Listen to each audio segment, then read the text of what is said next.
It's the holiday season, a time for food, family, and friends, and with that, large gatherings that can bring bugs like the flu. Joining us now to talk about this year's cold and flu season is Dr. Jeffrey Kahn, Chief of Infectious Diseases at Children's Health, also a professor at UT Southwestern. Dr. Kahn, thanks for joining us. My pleasure. Let's talk about what parents need to know about the new flu variant and its symptoms.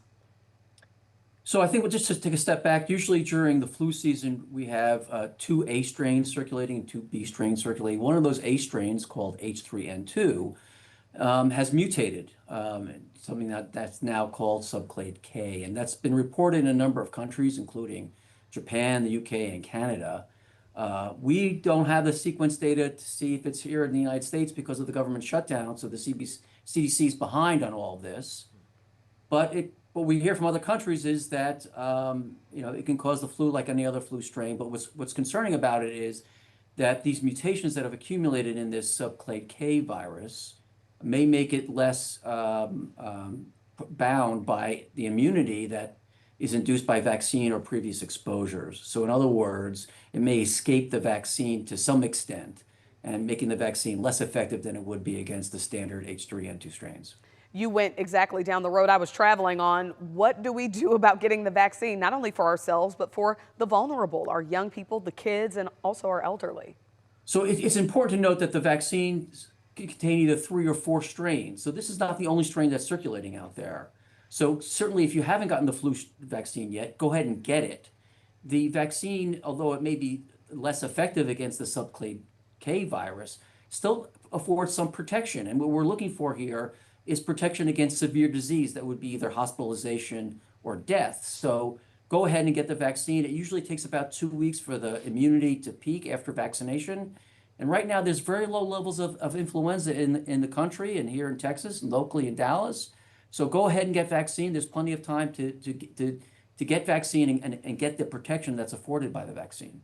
When you do get the flu, let's say someone who's watching gets one of the 4 strains, when is the appropriate time to go ahead and seek medical care?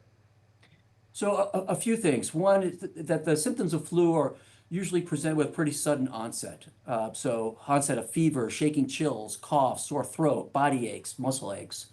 And unfortunately, this new strain of the H3N2 virus, like other flu strains that are circulating, are susceptible to the antivirals that we have.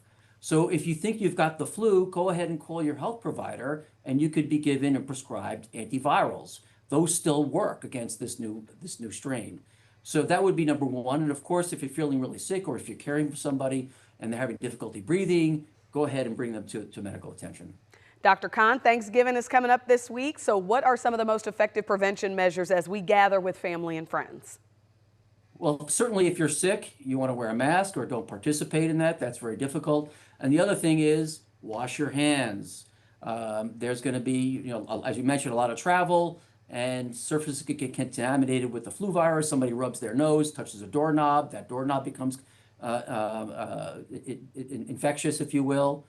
So wash your hands. Good hand hygiene. Wear a mask if you're immunocompromised or if you fall into one of the risk groups, particularly adults who are over the 65 years of age. So just be aware of these things. It's very similar to what we went through with COVID. Flu is very similar. It's a respiratory virus. It's transmitted through the same mechanism. So just keep these things in mind. And certainly, it may be a little late now if you haven't got your flu vaccine to protect you for the Thanksgiving holiday, but it will certainly protect you 2 weeks down the road when we get to December into the next holiday season. All right, Dr. Jeffrey Kahn, we so appreciate your time. My pleasure.